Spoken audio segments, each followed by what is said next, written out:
brighten the corner where you are. Why don't you brighten the corner where you are? Why don't you brighten the corner where you are? Why don't you brighten the corner where you are? Brighten the corner where you are. Why don't you brighten the corner where you are? The corner, the corner, the corner where you are. The corner, the corner, the corner where you are. The corner, the corner, the corner where you are. The corner, the corner, the corner where you are. Why don't you brighten the corner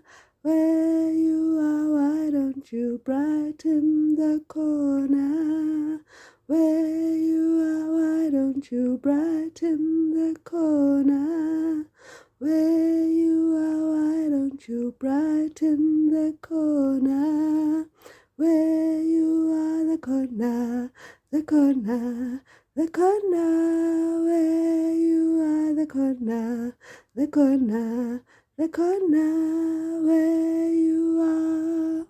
Ke mokopi wa matlhogonolo mapula sene sa pula so mokgatla motho o le tlhoromisa setlhana ina ngo ra senosi moroka kgosi ya moremogolo wa tšhaba sa rantsho tlhotlhomisa tsela tshotsa bora tshwenegadi ya tsonyane thaba ya badimo. So today I want to greet you all and say Chamakushani, Ndaramizani, Ndawuzani, Shri Lakshmi.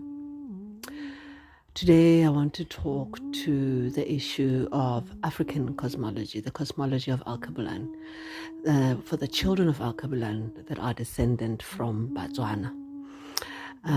Because ke Motswana, and because I am Motswana, this has been my concern because of the phrase "know thyself." In order to move forward with your life, you have to know yourself and to locate yourself within the greater fabric of society, of the world, of knowledge, of wisdom. And in order for me to do that, I have to locate myself within this bloodline from the first of my name. So I've been investigating this notion of the celestial realm, the ethereal realm, the ethereal world, and how it actually operates, who the different celestials are and how they come to interact with each other. And according to Batswana cosmology, there are three beings that are talked about when it comes to the origin of the Batswana.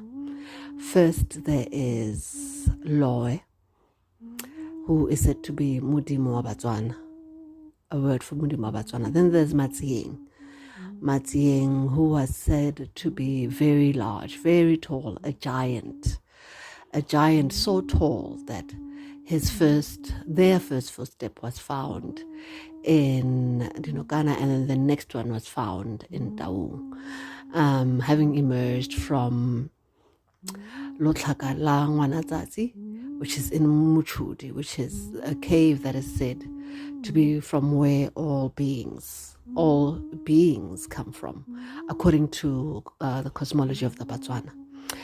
Now, there is Thobega-A-Phaswa, that is the name for Modimo. There is Loe, who the Batswana have not been able to identify. And then there's Matsieng, from whom humanity is said to come. In thinking about it quite closely, the interesting thing is, how do you associate these three beings? How do you differentiate them? Are they the same thing? Is it the Holy Trinity? Are they the Holy Trinity of the divine? As in Loe, Matsieng, and Thobega-A-Phaswa. Now, Thobega-A-Phaswa is said to be Modimo wa leoto le lengwe, which could maybe say that they are Matsieng, because Matsieng was said to have only one foot. But perhaps it's because they were so big, they were so tall that their footsteps were found where they were. Loy was said to be the one who the sacred cave, is found. And there's been this great confusion that has happened. So perhaps it could be said that the three represent God the Spirit, which is Thobega-A-Phaswa, which is the Great Spirit, as Credo Mutwa talked about in Ndawa My Children, right? And then there is Loy, who could be said to be God the Father, because they are the father figure of humanity. This is my own interpretation, trying to figure out what is what, who is who. And then there is Matsieng, who birthed humanity, who could be said to be God the Mother, because you need a father and a mother to bring forth humanity. But in the investigation of the history of the Batswana and how they came to be, these facts are seeming to be less and less likely. Now, when you think about this notion that Matsieng had one leg, they say that Thobega-A-Phaswa is Modimo wa Lotoleleng, and then Matsieng was also said to have Lotoleleng. And the vision that I had in my mind is, and the knowledge that came to me was that Matsieng was created in God's image, in the image of Thobega-A-Phaswa, to be the image of Thobega-A-Phaswa. Therefore, that's why they were said to have Lotoleleng. So this is why there's been a confusion between Thobega-A-Phaswa and Matsieng, because are they the same or are they different? But this is because Thobega-A-Phaswa, it was said to be Modimo wa Lotoleleng, and Matsieng was said to have Lotoleleng, which if God created Matsieng in their own image, then it would make sense, because the purpose for which God created Matsieng was to save Batswana. Now, some might say, what qualifies me to be the one who deciphers this, who brings forth this knowledge? And I would say that I would call myself a sacred scribe. I would call myself a sacred scribe because I'm able to write stories that feature history, that feature events that could come to pass if I do not write them down and I do not pass the message forward. And I would say that I'm a sacred scribe simply because I'm also a healer.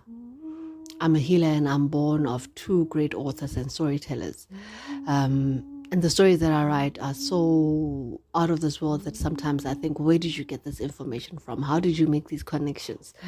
And sometimes when the knowledge cannot be found on paper, it means that there's a phrase that permeates society today, which is it was downloaded. It was information, it was knowledge, it was wisdom that was given to you, because you asked the universe, you asked God themselves to give you the information, the wisdom, and the wisdom came to you for you to be able to write meaningful stories that are about changing people's lives.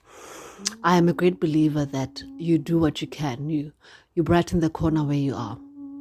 That great hymn is it. You light your light where you are. You brighten the corner where you are. From where you are, your career is where you're supposed to be, doing the work that you're supposed to be doing. And in fact, I believe more in vocations. These are the things that make your soul smile, that make you happy. The work that when you do it, you can do the work endlessly without getting tired, without running out of ideas, without doubt, because this is your happy place. And that, I believe, is where your vocation lies. The thing that you love to do, that is a vocation. That is the gifts that you are bringing to the world. Whether you're a chartered accountant, whether you're a marketer, whether you're a screenwriter, whether you're a singer, whether you're a dancer, whether you're a poet, whether you're a food scientist, whether you're an archaeologist, These are the things that you are brought here to do, to unearth truths that you're supposed to share with the world and to assist the world to become a better place for everyone.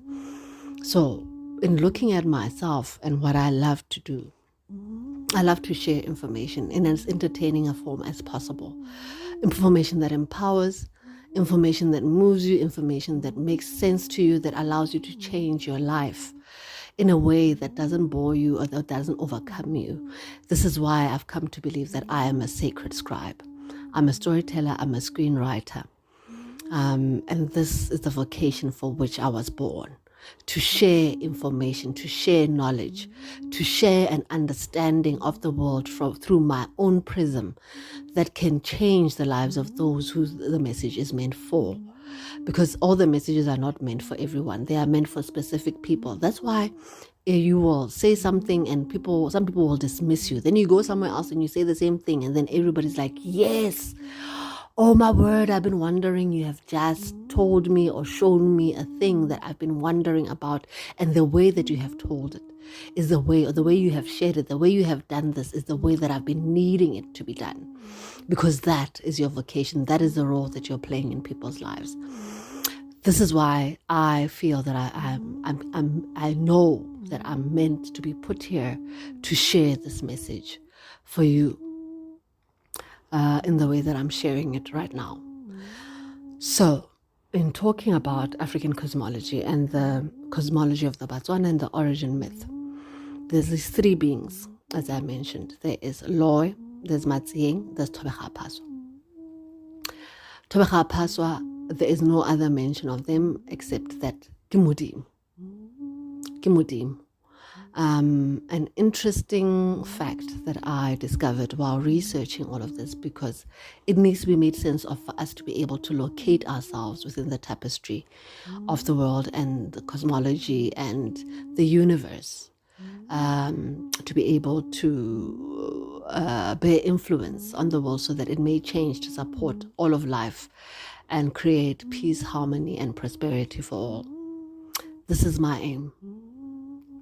So, Thobega-A-Phaswa, now our history was erased. Our knowledge of self was erased. This was a campaign that was necessary in order to be able to steal our land and steal the gifts from our land through colonialism. This is a fact. Christianity was used to erase us and to change the way that we view the world. The children of Alkebulan were said to be godless, to not be spiritual, to not understand the meaning of the divine. But there is not a single African tribe that does not believe in God, that does not believe in the divine, and that does not subscribe to the fact that life itself is divine, and every single milestone in your life needs to be driven by the divine, and that you call on the divine. And that is why Christianity was such as a tool, not the philosophy itself. The philosophy itself is rich in wisdom that can shift and change and nurture the soul. But it was used as a weapon against Africans to erase us. It was changed to erase us and to erase the historical knowledge of our forebears. This is how Christianity was used, and this is a fact that we must all face. It does not take away from the Bible. It does not take away from the folklore in the Bible. It does not take away from the history in the Bible. It does not take away anything. It does call to question how it was used to separate us from the knowledge of who we really are and the mess that Africa is in right now. So there is this notion that of the words. I'm a writer. I'm a scribe. So I believe very much in knowledge, in words, and the power of words and what words mean. There is an article that I found online written by Itumeleng Daniel Motwage. He's not a relation of mine, nor of my family, but he wrote about the concept of Modimo and how Christianity bore influence on the belief system of the Batswana and how it was used as a campaign. Regardless, that is not the point of this. Daniel Motwage talks about J. Tom Brown, who was a member of the London Missionary Society, who wrote the English Setswana Dictionary in 1923. And his great fascination with the word dima, with the verb dima, and how nobody could really explain what the word dima means. And he says that this J. Tom Brown talks about an old man who demonstrated what Khudima is according to him, and how he took, poured a drop of ink on blotting paper. The ink penetrated, permeated, and percolated and spread, and the old man explained, this is me quoting, the old man explained, you see, that is Khudima, and that is what Mudimu does. And Tom Brown also said Dima, and when you talk about it in an active form, it's Khudimile, the past tense. The true original meaning of the word is very obscure. Some say it is the very verb from which Mudimo comes, or a verb formed from Mudimo. It carries the force of searching, penetrating insight into men and things, which is a kind of X-ray. It may also mean to excel, as in Moya o Udimang, an excellent and searching spirit in understanding, that is, to create. What I really loved about this is this notion of Moya o Dimang, and the idea that Moya o Dimang, when it's shortened, as these words sometimes are when they're put together, it becomes Modima, which is Modimo eventually, right? Which actually makes sense, because if this is what God does, this is then how God is understood according to the Batswana. So, in thinking of Thobega-A-Phaswa, who is indescribable, who nobody has even ventured a guess to talk about Thobega-A-Phaswa, and how Thobega-A-Phaswa bears influence in our lives. Thobega-A-Phaswa could be said to be the name ya Batswana for Mudim, for God themselves. That is the name that for me makes sense in terms of how God actually bears influence on our lives. Right, which then begs the question of so who is Loe? Now, if you look at the spelling of Loe that I know is L-O-E, and the E has a cap on top of it, Loe. And then, but some spell it Loe, L-O-W-E. And on this point, what I have found on Loe is that Loe is said to have been a king, an actual human being who ruled at the turn of the 10th millennium. The 10th millennium, at the end of the Ice Age, before the Great Floods. There's all sorts of knowledge or theories that have been put forward about this age and how things happened at this age. Archaeology has talked about it. People have been trying to disprove that the actual flood of Noah never happened. That is not true. Some say it did happen, and there's evidence that it has happened. There's evidence of an ark. Some say there is no evidence of an ark. There's all this drive to disprove this. And Loe, King Loe, Khosi Loe, was said to have existed at this turn, at the end of the Ice Age, 183 years before the flood. That has been talked about in the Sumerian tablets, okay, and across all religions in the world. So if this is the case, this makes sense to me that he might have been actually a king of a certain number of people, because then there is a theory that's espoused by somebody else that talks about Lutlaka,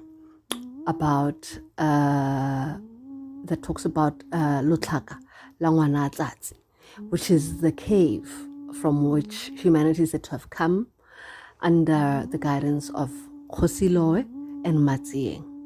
Matsieng, who are said to be very tall and a giant, right? This is from where humanity comes. What has never made sense is, so if Loe came, is is Matsieng the child of Loe? So is Loe God? Was Matsieng a person? Were they a giant? Did all humanity come from them? It has never been understood. How it came to be that Mokhalim Hitemelora Masilo Malopi came to be. Now, because of my own bloodline, these are the people that I know are the first, the kings from whom I come. Mokhalim Hitemelora Masilo Malopi. Those are the kings from whom I come. That is my bloodline. There are other bloodlines who are said to have come, because it never made sense that everybody came from there, because not everybody, when they talk about their lineage, talks about these people, which means there were other people. And they could not have been the only people, because then who do they marry for them to have children? Then therefore, if there were other people, why are these ones the only ones that are mentioned? How is it possible? There were so many holes that it didn't make sense that from Loy, there's a gap, and then there's Matsieng, then there's a gap, and then there's Mokhale. How does this come to pass, or what is actually happening in between all of these things? What are the historical events that talk of this, right? Now, when you consider these facts, it makes you question everything and try to find the truth of this. And this is what I've been in search of this whole time. Now, Kosiloyo, there's this cave, this sacred cave, a cave that when my own father told me about this cave, I thought of this dark place that was a cave. It's like a real cave, but he said it's like the Garden of Eden. And I thought, there are places that are like underground oases where the earth is fertile, there is water, there's a little bit of sunlight that can come through. There is enough that people can build a home there. So if there is a cave, a sacred cave, such a place, a sacred cave with all kinds of things in there, that it could be called the Garden of Eden, it would mean that Kosiloy was know of such a place, because kings were known to be the ones who can intercede on behalf of their people, to change the circumstances of their people, to go and talk to God and to go and talk to the ancestors to improve their lives. And they and the healers of their tribe would be able to go in there and intercede on behalf of their nation, because a king is a healer. They have gifts, they have spiritual gifts, and that's why they're able to lead. And that's why not everybody can be a Khosi. Not everybody can be a Khosi. A Khosi is born. You can't make somebody a king. They are born with this gift inside of them, especially according to African cosmology. Kings are born. They are chosen by God and the ancestors to become that. So he would have known of such a place as Lotlakalo Lwa Ngwanatsatsi. He would have known of such a place, and he would have gone there to intercede. There are specific calendar events according to the Batswana that mark the different seasons, that mark different ages, where certain rites are supposed to be observed. So we can assume that Khosi Loy would have gone in there to go and intercede. Now, if we assume that he is divinely gifted, it would mean he would know of the coming of a cataclysm, which would be the Great Flood. And it would mean that either him and his family and his wives, or his relatives, or certain chosen tribesmen and the healers of the tribe, because those are the people who the knowledge resides with. Just like Vusamazulu Mutwa was a Sanusi, there would be Sanusis who would know the information of his people to be able to carry forth the stories and the history and the culture and the tradition of his people, so that it isn't lost. So for me, it kind of makes sense that he would have been a person. Khosi Loy. It makes sense to me. Which, because of also the historical data that has been put forward, and the fact that the Batswana, when they talk about Loy. They talk about kocha loy. Lo, where loy is. Kwacha loy. I don't know how to spell kwacha loy. It's like Loy's place. Basically very badly translated because sometimes English isn't enough as a translation. Kocha loy. That is how the Batswana refer to them. Kanako ya khaloe, in Loy's time, which hints strongly that Loy was human, who was divinely blessed and who would have been chosen to be king. Which then leaves Matsieng, right? Matsieng, this tall, gigantic being whose footsteps are the first found outside of the cave. Right? Now, giants did exist. We know that giants did exist. There's actual archaeological evidence that giants did exist. But for us as Batswana, it also bears proof because the footsteps are actually found. We know of the footsteps. The footsteps, if you look for Lunao Locha Matsieng or Matsieng's footprint, you will find it online, which means Matsieng did exist, right? Well, how he birthed humanity is a question, although it didn't say that he birthed humanity. It said,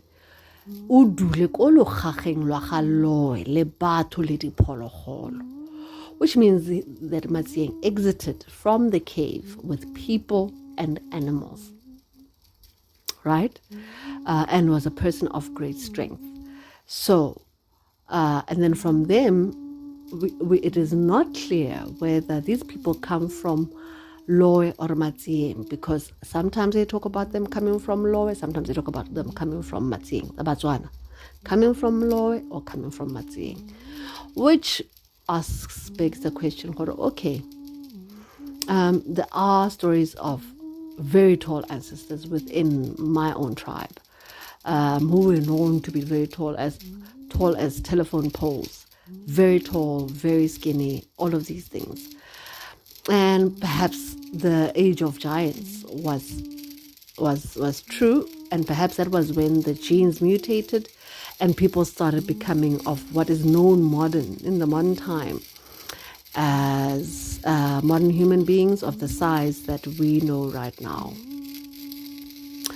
So, if we are to assume that that a king is a healer, and that their wives may be healers as well, because there was a lot of intermarrying to protect the bloodline and to protect the clan. So you were not just allowed to marry whoever.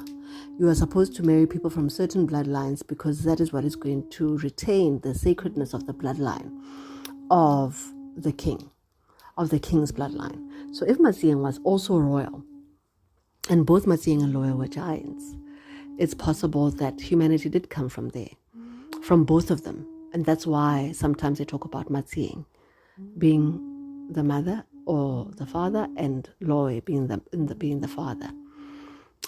This is also assuming, of course, that things were not as in Indaba My Children as Vusamazulu Mutra talks about, of these beings which were chimera, which were both male and female in the age of happiness and joy, right? So this is before the 1st century, by the way. They call the monolithic age. This is where this was happening, before the great floods, just after the ice age, that he would have ruled. And human beings were known to have lived for very long periods of time at that point. So it is possible that they lived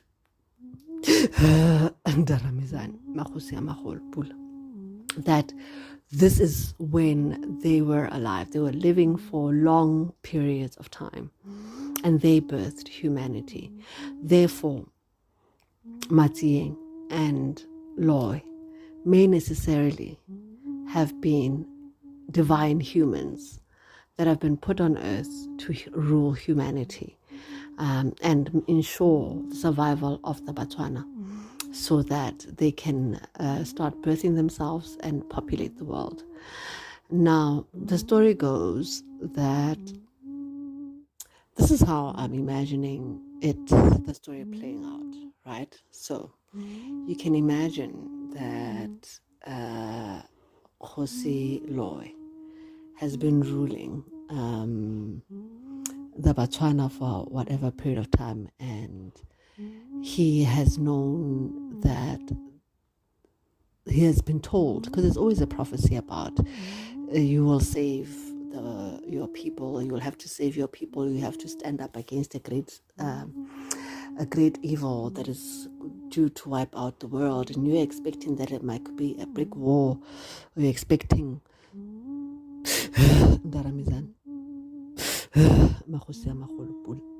that it's going to be a war with another tribe, or something's going to happen, and that a helper will come to you.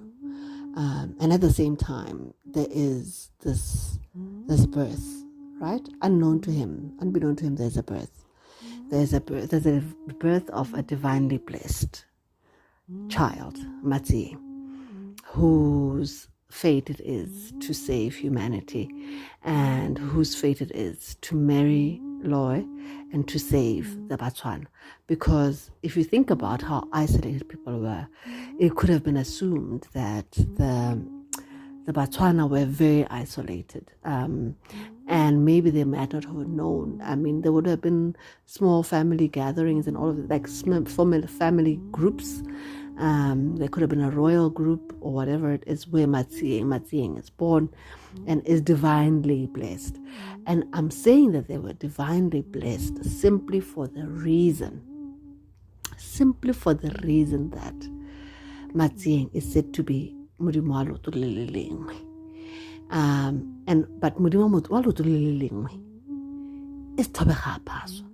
And Thobega-A-Phaswa is the supreme divine being. Ke Modimo. That is God. So, if Matsieng is not God, then Matsieng is an aspect of divinity.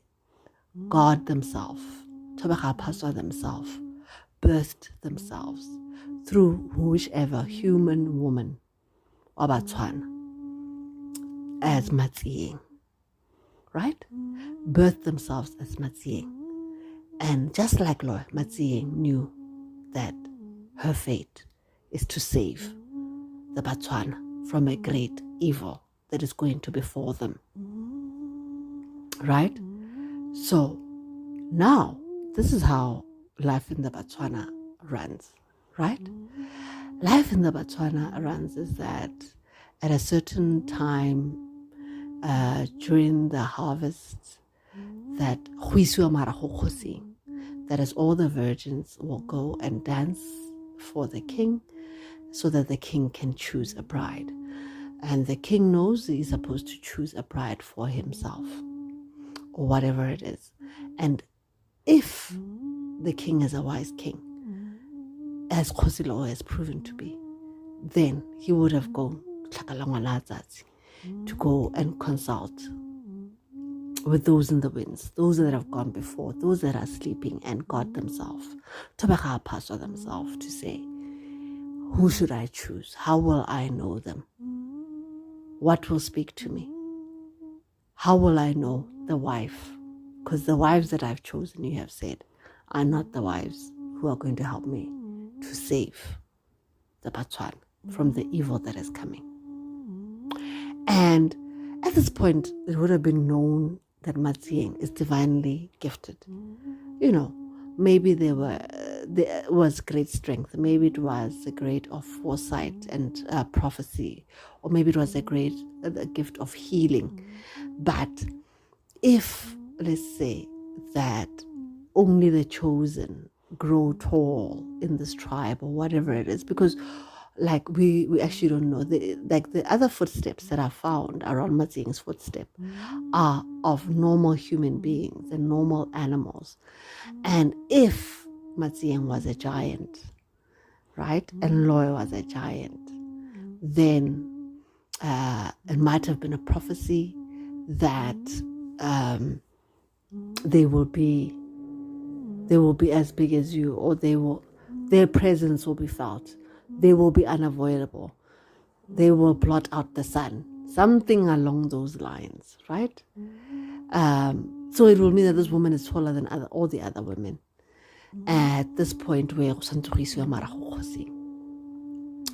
and it's a great of, even though the great evil is coming upon them, and even though there is an ice age and things are not going as things are they're like the harvests are not as big, you should always be grateful and you should always be thankful to Thobega-A-Phaswa and those that are sleeping for the harvest, so that they may bless the harvest more the next time around, right?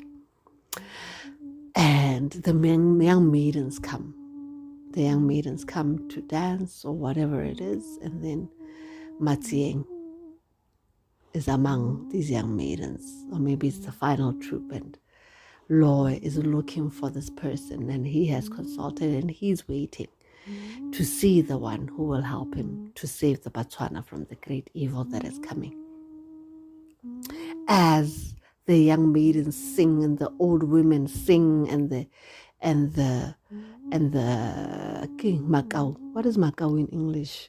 The young men sing and the warriors sing, and there's just singing and ululation, and people are happy because there has been a harvest. It's possible for there not to be a harvest, and there has been a harvest, and they are grateful. And the king is going to choose today the one who's going to save the Batswana from the coming evil, right? They're singing and whatever, and whatever, and whatever, and whatever, and then the maidens of the sacred chosen, this is how I'm imagining it, the maidens of the sacred chosen come forth, and other maidens part ways, and then they come and dance, and Law is still not impressed, but out of these maidens of the sacred chosen comes this beautiful whirlwind of a woman who blots out the sun, standing heads above all the others, body ripe and voluptuous and ready for life, dancing, and as she dances, it's like light radiates from her singing, and as she sings, it's like hope radiates from her voice, empowering and inspiring and enlightening those around her as things get, and Loy, Kosi Loy, sits up. This is the woman who is meant for him. Who is that young woman, he may ask. That and say, that is Matsieng, the daughter of the sacred ones, born of the sacred ones. And the king steps forward and tlhoma letlhokwa to say, I choose you. And Matsieng blushes, overjoyed to have been chosen. Perhaps this is how she will save the Batswana from the coming evil. And that is how their union is born. That is how I imagine it happening. That is the ceremonies that would have come, the rites of passage that would have come, that would have led to this marriage. Like normally you would have had to raise the child yourself, and made sure that from the time they are 3 or 2, you start feeding them and preparing them and making sure that they are well fed, they are well dressed, so they can become your wife, so that when the marriage ceremony happens, you're able to take your wife into your home to birth the next generation.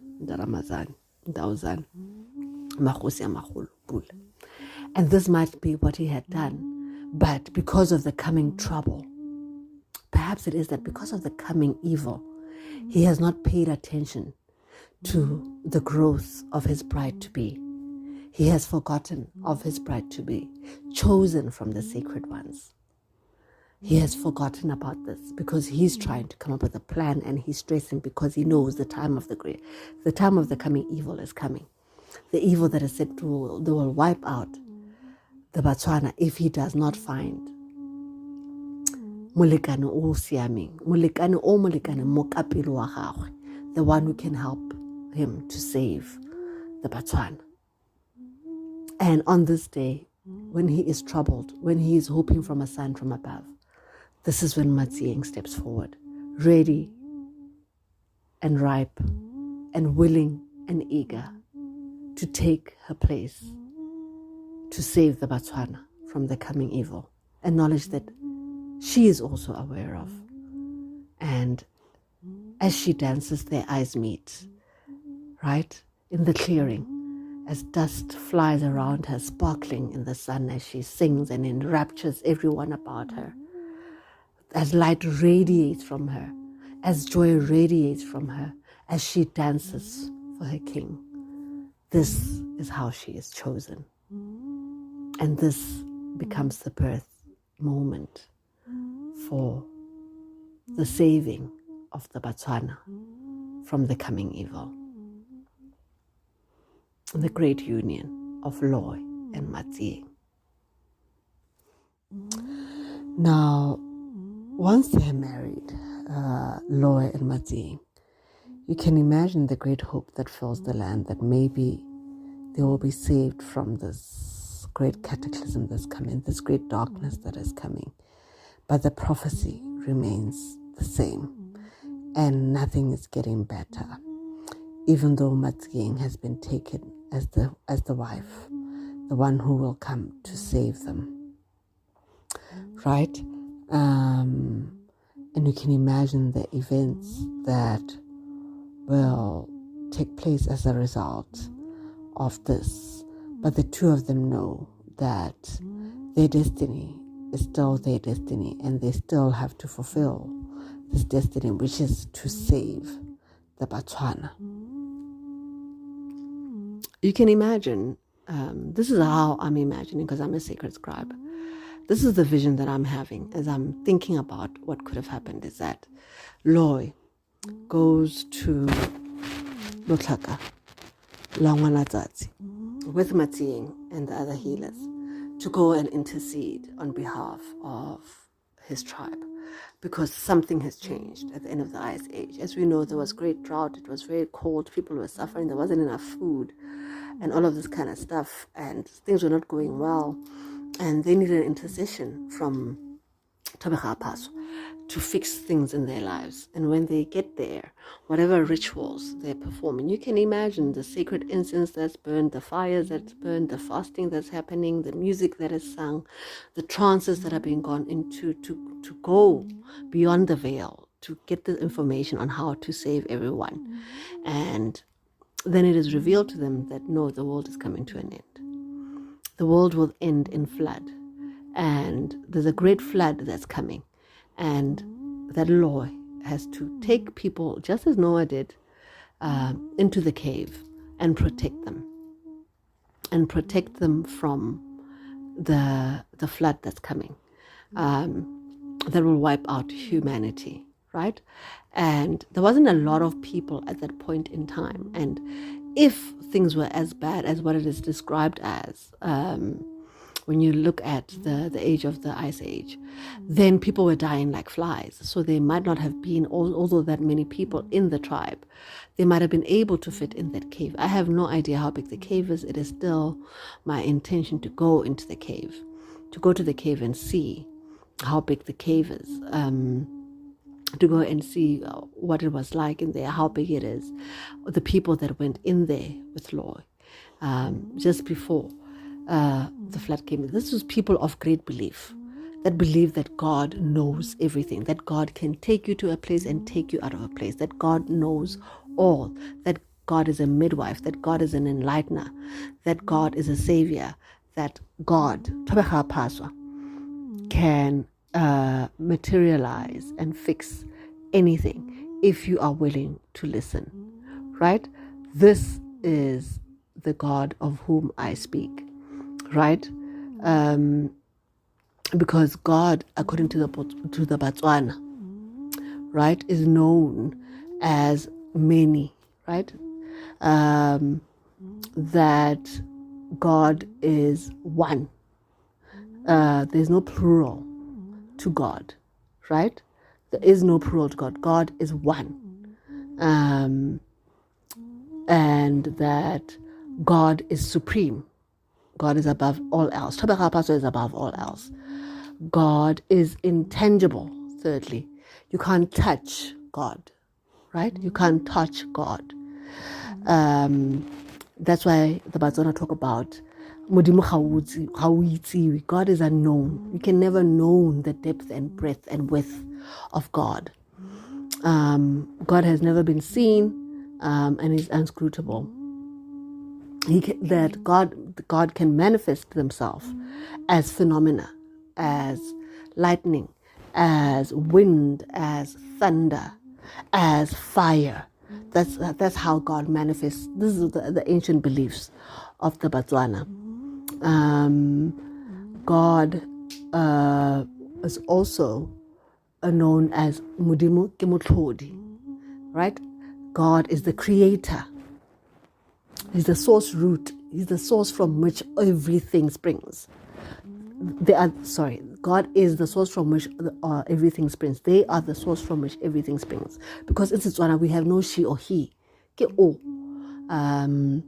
Then you'll talk about Mosadi or Monna. But when we speak of God, we don't say Monna Modimo or Mosadi Modimo. We talk about Modimo o, which means God is gender neutral, right? God is the creator, right? And then God is also known as Munti, the one who enables or helps to come out. They are the enabler and the midwife, right? Of everything. They enable. They can take you out of things. They are your mother, right? They are the midwife. And then God is also known as a mother, right? And God is known now recently as light, because it's the antithesis of darkness. That is who God is known as according to Thobega-A-Phaswa. They are those. That is who God is known as.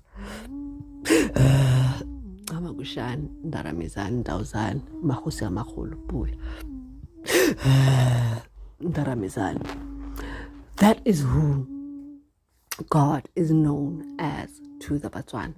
They get there, they call on all the sacred names of God, and God reveals this thing.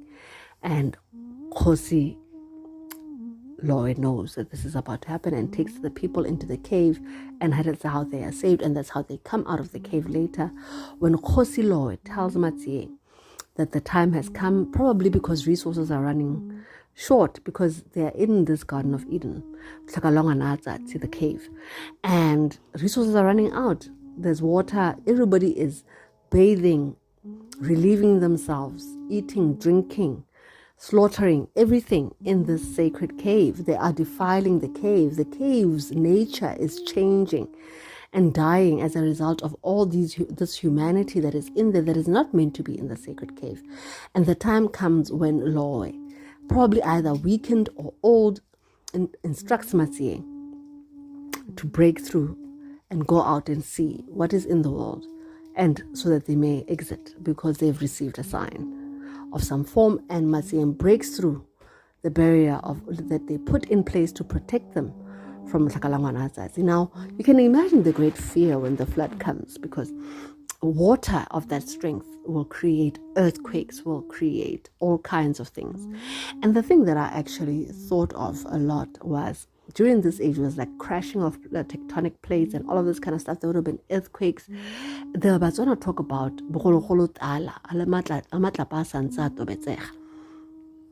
which means that there were our forefathers, our forebears existed in a period of time when the earth had not solidified. It was still cooling lava, and stones were still soft. You can imagine the kind of skin that they had. Because I always wondered how the footprint of Matsie and all the people who came out of the cave came to be. But if indeed there was still magma, cooling magma, and their skin was tough, you can imagine it. That's how the footprint was left, because rocks were still soft. Maybe they were rapidly cooling as a result of the flood or whatever it was. And that's how the footprint was made. It is unclear, because the minute that there is such a cataclysmic event, nature goes haywire, and whatever is dormant can be released, and all kinds of things can be happening. And this is what would have filled people with great fear. They are terrified to go out, and always there is somebody that's sent ahead to go and see. If the bravest are sent ahead to go and see what could happen, which could, yes, beg the question, was this a woman or a man? But of course, patriarchy may not have come to bear at this point in time, because warriors are warriors and the brave are the brave. And if Loy, in his great wisdom, married a clairvoyant, somebody who is spiritually gifted, that is the best person to go and see. And if they're the strongest because they're a giant, they may be able to go and see, because everybody's their child. The king, everybody's the king's child. And that's why in ancient African society, nobody was allowed to be poor or widowed or orphaned, because everybody is a child of the king's house, and everybody will be taken care of as a result.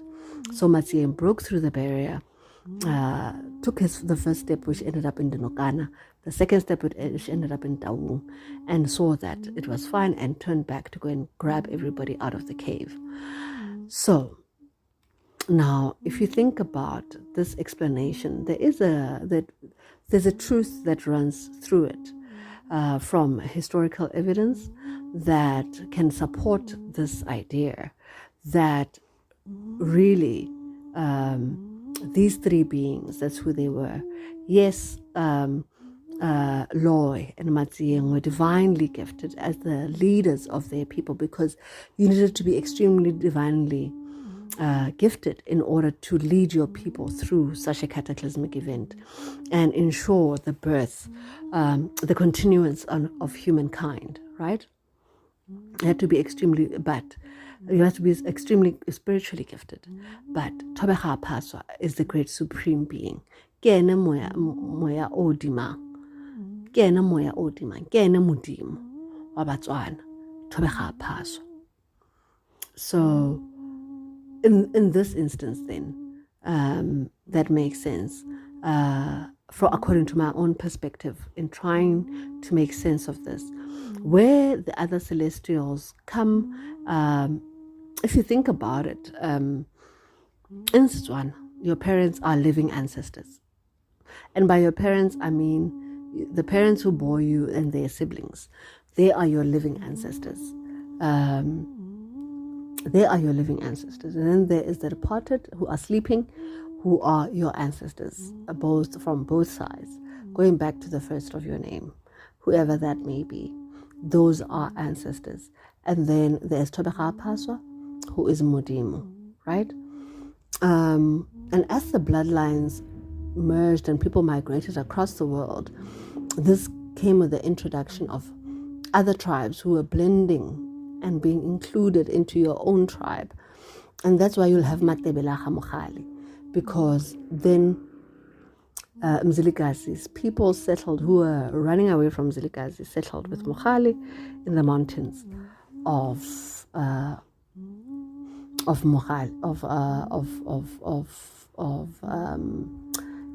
Mogali City. Let's say Mogali City for now, because that is what it's called right now, right? This is how that came to bear and how everybody comes into play. But if you are able to channel Moya Odima, and you have this capacity to Dima, you may be able to access other celestial clans who exist within the celestial realms. This particular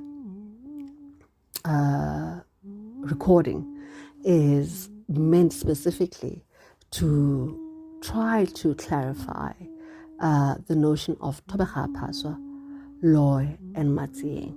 Matsieng and Loy, who I believe were extremely divinely blessed by Thobega-A-Phaswa to be able to lead their people out of a cataclysm to ensure the continuation of the Batswana. And I'm calling them the Batswana because my own mother said that the original name of our people is Batswana, because we looked alike. So every time people will look at us, they will say, Batswana, which means we look alike. And then eventually it changed because we started Botswana. We started to desert each other, to leave each other, to abandon each other. Then we became Batswana or Ratswana. But also there is a notion of Botswana as in Motswana, as in we live together, we stay together. That is another meaning of the word Tswana. So Batswana for me sounds like it rings true. And this is how spirituality reads and feels, and how you should approach it throughout your life, because there are great truths everywhere. If you are only willing to listen to the underlying truth. And that's why there is no lie for me in Christianity or Islam or Buddhism or Judaism or any other world religion, because it's based on a truth, a spiritual divine truth that was passed on to an ancient ancestor to ensure its continuation, to guide the children of that bloodline. So for the children of Alkebulan, specifically belonging to the tribe of the Batswana, for me, this makes sense because it has never made sense. And when somebody breaks it down in this way, the what I have found that speaks to this makes sense to me. In terms of our remembrance of ourselves, that Thobega-A-Phaswa is the name that we should call when we call God. Because Thobega-A-Phaswa ke moya o timang. That is who is in control of our lives. That is the being who is in control of our lives. The one who births, who enables, who lights, who is the mother, who is the unknown, who is supreme, who is one. Right? So that makes sense to me. In terms of guardian angels and celestials, we know that God wouldn't be alone in the universe. There would be other celestial beings under God. God being Thobega-A-Phaswa, according to the Batswana, being Jehovah, Yahweh, according to the Jews or the Christians, being Allah, according to the Muslims. There are other supreme beings that walk with God, who are God's assistants, who are a part of God. In fact, because God is one and is plural, for me, these are the manifestations of God. The angels are a manifestation of an essence of God. This is how I've made sense of them. They are a manifestation of the essence of God. The tribes who've been able to name them, have named them Michael, Metatron, Raphael. This is a manifestation of God because they bring certain gifts in their strength, in their divine purity to humanity in that sense, which means you can call on them. You can call on them, right? Ndaramizan. Ndawzan. Makhosi amakhulu, pula. This is how you would call on them. They are an aspect of the divine, the ultimate supreme being Thobega-A-Phaswa. Everybody else being a manifestation of Thobega-A-Phaswa. And our ancestors ascending becomes a part of the divine, a divine according to your bloodline, who you can call with those names, for that divine to come and bear influence on your life and change your life. There are those who are able to talk to ancestors. There are those who are able to talk to ancestors and angels. There are those who are able to talk to ancestors, angels, and God themselves.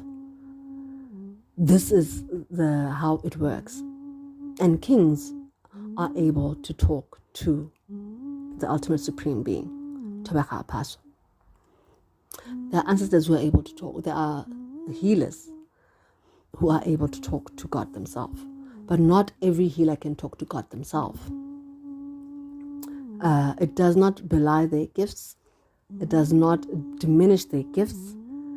This is the gift that God gave them for them to bear influence on the world and change the world, how they are supposed to change it. So, in talking about the divine, this is how I wanted to break it down based on our history so that we have an understanding of ourselves and who we are, and the divine as I have had it explained to me, as it makes sense to me. For me in my life now, it makes sense. It rings true for me. It may not ring true for you, in which case, as a seeker of truth, it is therefore your mission to go and seek a version of your truth, the truth that you see, and share it with the world so that the world may know. Because the more we put forward the truth as we come to it, because maybe this is the truth as I'm allowed to feel and see it today. It may change in a month, it may change in a day, it may change in a year, it may change in a decade, that I may know more. You may know more, or you may know another aspect that I may not know. And the onus is on you to share that truth, because everybody is tired of the lies.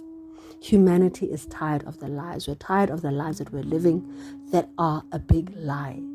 Everybody just wants the truth. And the more we speak truth, the more the truth solidifies and the clearer we all become. And this is my mission, to share the truth as it comes to me, as I understand it, as it grows with everyone. Therefore, to the children of Alkebulan, of the bloodline of the Batswana, this is how I've come to understand it. As I've come to understand our cosmology and how it works. They are our ancestors. Then there's Thobega-A-Phaswa. This is how I understand it. It does not belie your capacity to be able to call on other beings, because they are an aspect of the divinity. They are an aspect of divinity, which is God themselves, which is Thobega-A-Phaswa themselves. These angels, these gods and these goddesses, Shiva and Lakshmi and Raphael and whoever else, these gods and goddesses and angels, these divine beings, are an aspect of divinity that is open to you to call, to bear influence on your life so that you can live the life you came to this earth to live, so that your vocation is fuller and is richer and is able to nourish and empower and shift the world, to nurture and support us all. That is my message for today. Kamagushan, Daramizan, Dauzan, Mahosi Amahol, Pula, Shri Lakshmi.